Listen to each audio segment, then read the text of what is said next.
Max. Good evening, everyone. My name is Max Martinez. I'm 31 years old, and something that is not on my bio is that I got to ball boy for Michael Jordan when I was 12 years old at a game.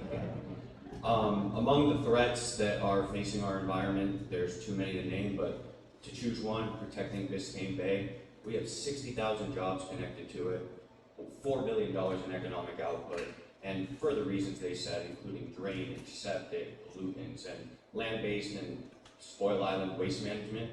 We have a lot of issues that we need to be very, very proactive about, from Morningside all the way down to Coconut Grove. And if we don't lead the way, we are going to become the unfortunate example. And we need to do everything we can as the most vulnerable coastline in the United States, in the world, to protect it. Thank you very much. Thank you, Max. Biscayne Bay, pollutants, plastics, nutrients. What's your understanding of the issues, and how will you be a champion to fix it? Absolutely. Well, I think the first word that comes to mind when you think of Biscayne Bay has to be the word ecosystem.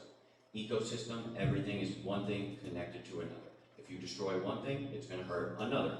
So, if you don't have enough trash cans with proper lids on them, there's going to be more litter. There's a good chance that it goes into the water.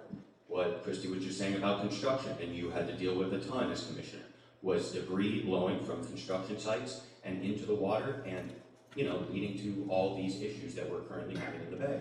So really, it's a waste management issue, but has to be protected at a local level to the way we can actually do something tangible about it. I wish I could say it was just fines. I wish I could just say, yeah, a bigger fine is going to change that, but it's got to be a culture change. We have to treat the city of Miami and Biscayne Bay the way we want other people to treat it. We don't want people to pollute in our city, and we can't pollute. We have to do everything that we can to set the example of how to run a successful waterfront city that doesn't get swallowed by the climate crisis. And the solutions to all these things really involve waste management. They really involve waste management. So I'll leave it at that and let everyone else go. Thank you very much. And so, Max? I'm standing up for this one because Virginia Key is the biggest issue. If we ever develop any type of real estate on Virginia Key, the word that I mentioned before, ecosystem, will be completely destroying it if we decide to bring huge blocks of concrete onto Virginia Key. And to your question about Commissioner Carollo deciding to throw homeless people on there, I think that is a very, very racist taunt, saying that you're willing to throw people onto an island with absolutely no resources. I think it's saying a true statement of how they feel about the minorities and the poor, and I think that was reflected in the way the police car was painted the other day. When it comes to Marine Stadium, which I was actually there yesterday at a cleanup, it has Magic Mike Live right in front of it right now. It's being used, it's just not the actual stadium, the whole parking lot's being used. That needs to become an amphitheater of sorts for music, for boating. It doesn't have to be just one thing.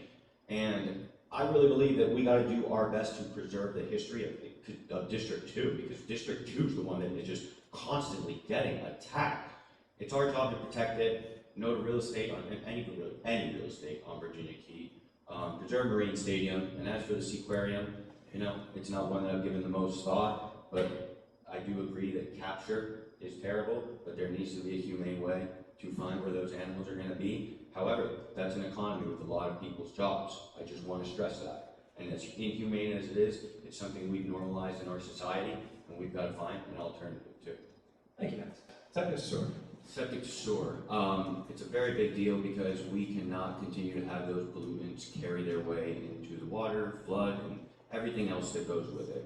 Like Ken just said, it's all about taking initiative. And I believe you mentioned there are 800 homes that are below sea level that are suffering from this, combined with the Protect to Connect program that the county has, Miami-Dade County, which offers up to like $10,000 in being able to convert. I think taking initiative on those 800 homes and making sure the ones that are most vulnerable first are protected from the issue and will continue to go into the future all right, that should be the major priority when it comes to doing it.